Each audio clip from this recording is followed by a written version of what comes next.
Good morning আহি গ'লোঁ আজি অকণমান লিপষ্টিক লগাই দিছোঁ দেই ৰাতিপুৱাই শুই উঠি বোলে মানুহজনে যদি মানুহগৰাকীক অকণমান ধুনীয়াকৈ দেখে ভাল হয় বোলে সেইকাৰণে অকণমান লিপষ্টিক লগাই লৈছোঁ আৰু এইফালে আমাৰ আৰিয়াৰ কাৰণে চাগু বনাই আনিলোঁ চাগু খুৱাম আৰু কি এক্টিংবোৰ কৰি আছে দেখাইছোঁ ৰ'ব চেণ্ডেল বাৰু তেনেকৈ পিন্ধে নেকি চেণ্ডেল বেয়া হৈ যাব এতিয়া বাৰ আমাৰ আৰিয়া আজিকালি প্ৰায় মই যেতিয়া চাকি জ্বলাবলৈ যাওঁ মোৰ লগত যায় মানে আৰু মোৰ যেতিয়া চাকিখন জ্বলাই হৈ যায় তাই মই বহি থকা কটখন জাপি থৈ আহে অ' কৃষ্ণ কৃষ্ণ হৰি বিষ্ণু এনেকৈ কয় ক'ব পৰা হৈছে আৰু ছোৱালীজনী আকৌ জ্বলি থকা চাকিখনৰ পৰা মানে তাইক মূৰত খুৱাই দিব লাগে মা আকৌ এবাৰ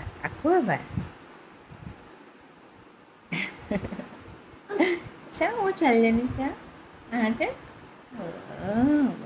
কুটু মানুহটো মাজে মাজে উৎপাত কৰে আৰু খং কৰোঁ গালি পাৰি দিওঁ কান্দেও আকৌ আজিকালি ডাঙৰ ছোৱালীৰ নিচিনা মুখখন ঢাকি ঢাকি কান্দে একদম দেহাটো এইবোৰ কি দেখিছেনে মাহৰ শেষত মোৰ এটা দায়িত্ব থাকে নহয় লাইটৰ বিল বনোৱা দায়িত্ব বুলি ক'লত এটা কথা মনত পৰিলে ঘৰৰ সকলো মানুহে যদি এটা এটা দায়িত্ব লয় নহয় তেতিয়া ঘৰখনৰ দায়িত্ববোৰ কম হয় এজন মানুহৰ ওপৰতে যদি আপুনি সকলোবোৰ দায়িত্ব দিবলৈ হয় তেনে মানুহটোৱে কেনেকৈ পাৰিব কওক না ঘৰত যদি ইমানগাল মানুহ থাকিব পাৰোঁ তেনে দায়িত্ববোৰ কিয় আমি ভগাই ল'ব নোৱাৰোঁ দায়িত্ব বুজা মানুহে সদায় দায়িত্ব ল'ব দায়িত্ব যোনে বুজি নাপায় সি সদায় দায়িত্বৰ পৰা পলাই থাকিব ভাল লাগে ন নিজৰ ঘৰখনৰ কাৰণে যদি দায়িত্ববোৰ নলওঁ কাৰ কাৰণে দায়িত্ব ল'ম আজি যদি আমি দায়িত্বৰ পৰা পলাই থাকোঁ আমাৰ ল'ৰা ছোৱালীয়ে পিছলৈ দায়িত্ব ল'বনে দায়িত্ব কি বস্তু বুজিয়ে নাপাব সেইটো কাৰণে আমি যি দেখাম আমাৰ ল'ৰা ছোৱালীয়ে সেইবোৰেই শিকিব ৰুমটো ঠিক কৰি ল'লোঁ ইফালে আমাৰ আৰিয়াই কি চাফা কৰোঁকৈ আছে আৰিয়া গাত নলগাই খজুৱাব সেইবোৰ গাত নলগাই দেই মনটো কিবা এটা বহুত বেয়া লাগিছে কিয় জানেনে 2 তাৰিখে মানুহজনৰ বাৰ্থডে বুলি ক'লে কিবা এটা দিবলৈ মন যায় ন এইটো টাইমতে মানে খুব অনুভৱ কৰোঁ চাকৰি এটা কৰি থকা হ'লে পইচা এটা ওলাই থকা হ'লে কাৰণ কেলৈ তেওঁ আমাক ইমান ধুনীয়াকৈ ছাৰপ্ৰাইজ দিয়ে ময়ো তেওঁক ছাৰপ্ৰাইজ দিব বিচাৰোঁ কিন্তু ছাৰপ্ৰাইজ ক'ৰ পৰা দিম তেওঁ মোৰ লগত এনি টাইম লাগিয়ে থাকে অকলে যাবলৈ ক'বলৈ এৰি নিদিয়ে বোলো কিবা এটা কিনি দিব লাগিব বৰ দুখ লাগিছোঁ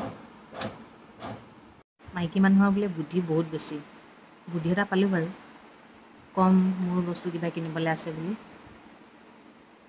কিনি আনিব লাগিব কিবা এটা সৰু সুৰা তেওঁৰ পৰা পইচা লৈ আৰু তেওঁকে গিফ্ট দিম আৰু জিন্স এটা দিম বুলি কৈছোঁ সেইটো তেওঁ নিজে চইচ কৰিব মই তেওঁক আগতেই কৈছোঁ মানে মই বোলো এবাৰ জিন্স এটা মই দিম মই মানে কি আৰু মোৰ মায়ে পইচা দিম বুলি কৈছে সেইটো কাৰণে তেওঁক দিম বুলি কৈছোঁ আৰু মাওতো দিব বিচাৰে ন জোঁৱায়েকক আশা বহুত কৰোঁ একোডালেই নহয়গৈ আকৌ তেওঁ মানে তেওঁৰ কাৰণে জীয়েকটো জীয়েকেই মই এতিয়া মানুহজনীও জীয়েক টাইপৰে হ'লোঁ আৰু ক'তো অকলে এৰি নিদিয়ে কৈছোঁ নহয় ক'তো অকলে এৰি নিদিয়ে মোক যোনে যোনে ভাল পায় তেওঁলোকেতো মোৰ নিজৰ ঘৰখনৰ বিষয়েটো জানিবলৈ খুব বিচাৰে চাগে কিন্তু নকয় আৰু দেখুৱালে চাম সেনেকৈ আছে হয় নহয় মই বিয়াৰ পিছত ঘৰলৈ খুব কমেই গৈছোঁ মানে বহুত কথা ভাবিব লাগে ন এতিয়া মানে ছোৱালী হৈ থকা নাই যাওঁ বুলি ক'লে যাব নোৱাৰোঁ বহুত কথা চাব লাগে আৰু আজি মই কওঁ মোৰ ঘৰত মোৰ মা মোৰ দেউতা মোৰ বাইদেউ মোৰ দাদা মোৰ বৌ মোৰ এটা ভতিজা আৰু ভাইটি আমি ল'ৰা ছোৱালী 4টা ছোৱালী 2জনী ল'ৰা 2টা বাপ ডাঙৰ ছেকেণ্ড দাদা থাৰ্ড মই ফ'ৰ্থ মোৰ ভাইটি মোৰ ডাঙৰ বা মানে মোৰ বা এজনীয়ে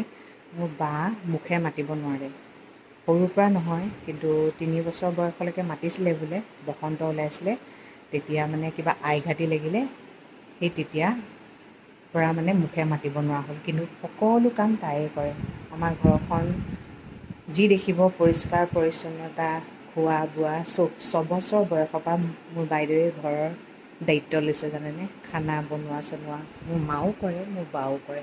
আজি মই যি শিকিছোঁ মোৰ বাইদেউৰ পৰা শিকিছোঁ। মানুহে ভাবিব পাৰে মাত মাতিব নোৱাৰে বুলি ক'লে কাম কৰিব নোৱাৰে বুলি, নহয়। মোৰ বাইদেৱে চব কাম কৰে ঘৰৰ A to Z। কিন্তু মোৰ দেউতা ঢুকালে 2022 চনত। তথাপিও মই মোৰ দেউতা আছে বুলি কিয় কৈছোঁ, মোৰ মনে কয় দেউতা আছে। তেওঁ ঢুকালে যদিও মই জীয়াই ৰাখিছোঁ ন।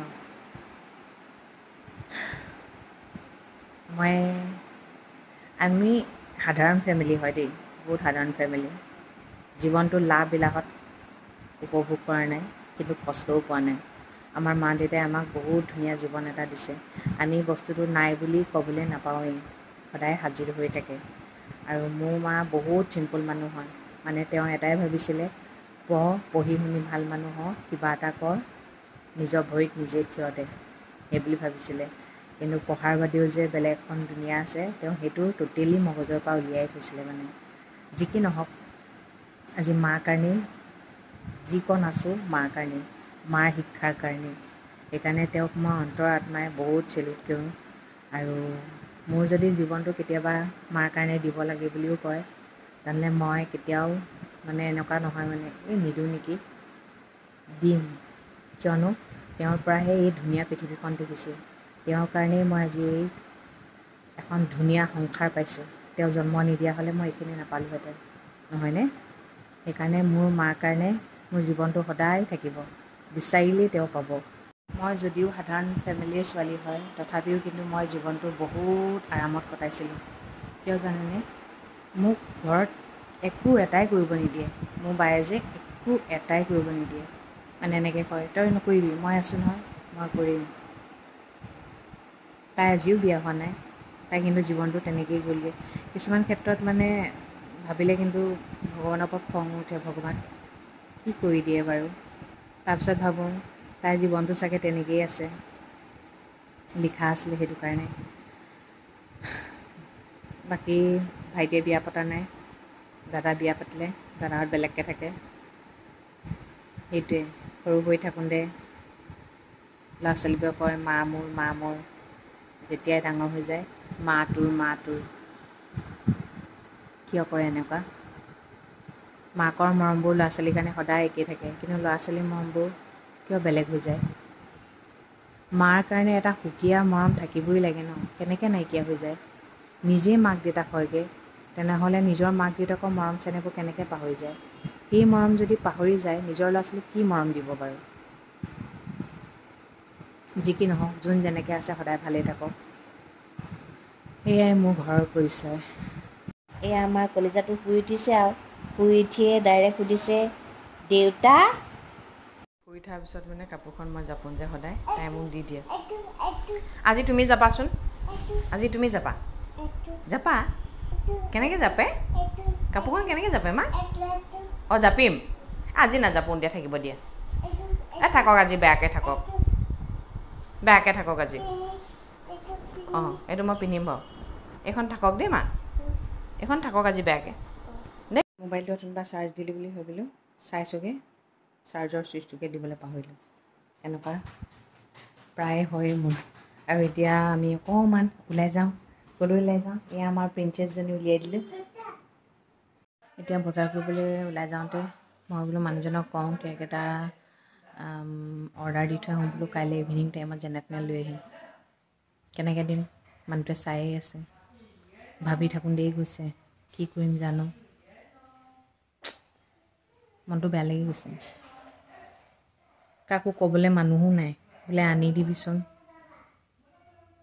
কিনো হ'ব মোৰ কাইলৈ দিনটোহে আছে, পৰহিলৈতো বাৰ্থডে। চাওঁচোন, আজি ৰাতিটোতো আছে, কিবা এটা নহয় কিবা এটা কৰিবই লাগিব। তেওঁ আমাৰ বাৰ্থডেবোৰ ইমান ধুনীয়াকৈ চেলিব্ৰেট কৰে, তেওঁৰ বাৰ্থডেটোতো আমাৰ চেলিব্ৰেট কৰিব মন যায় ন। আৰু এইবাৰ প্ৰথম অকণমান হ'লেও জনা হৈছে, দেউতাকৰ বাৰ্থডে বুলি গম পাব, ভাল লাগিব ন। মই এটা কথা, আৰিয়াৰ বাৰ্থডে হওক আৰু মোৰ মানুহজনৰ বাৰ্থডে হওক, কিবা এটা বহুত ভাল লাগে, বহুত ডাঙৰকৈ চেলিব্ৰেট কৰিব মন যায়। কিন্তু আজি ৰাতিটো আছে নহয়, কিবা এটা নহয় কিবা এটা উপায় উলিয়ামেই। আৰু মই কৈছোঁ নহয়, দায়িত্ববোৰ ল'লে মানে দায়িত্ববোৰ কৰি দেখালে ভাল লাগে ন। মোৰ মানুহজনে হাজবেণ্ডৰ দায়িত্ব কৰে, মই ৱাইফ হোৱাৰ দায়িত্বটোও কৰিব লাগিব ন। মই যদি ছাৰপ্ৰাইজ এটা দিওঁ তেওঁ কিমান ভাল পাব ন। কাৰণ কেলৈ ভিতৰত সোমাই থকা মানুহজনী যদি মই তেওঁক ছাৰপ্ৰাইজ এটা দিওঁ, তেওঁ মানে নথৈ আনন্দিত হ'ব। আৰু তেওঁ সুখবোৰ সৰু সৰুত জানেনে। সেইকাৰণে মই যিমান পাৰোঁ চেষ্টা কৰিম। আপোনালোকৰ আগত শ্বেয়াৰ কৰিলোঁ আৰু। ঠিক আছে দিয়ক, বেছিকৈ কথা নাপাতোঁ। মানুহজনে শুনিব দিলে চব মানে ছাৰপ্ৰাইজ স্পইল হৈ যাব। ঠিক আছে তেন্তে আজিলৈ আহোঁ। সদায় কোৱাৰ দৰে ক'ম, ভগৱানে সকলোৰে মংগল কৰক, সকলো সদায় ভালে থাকক। Good night.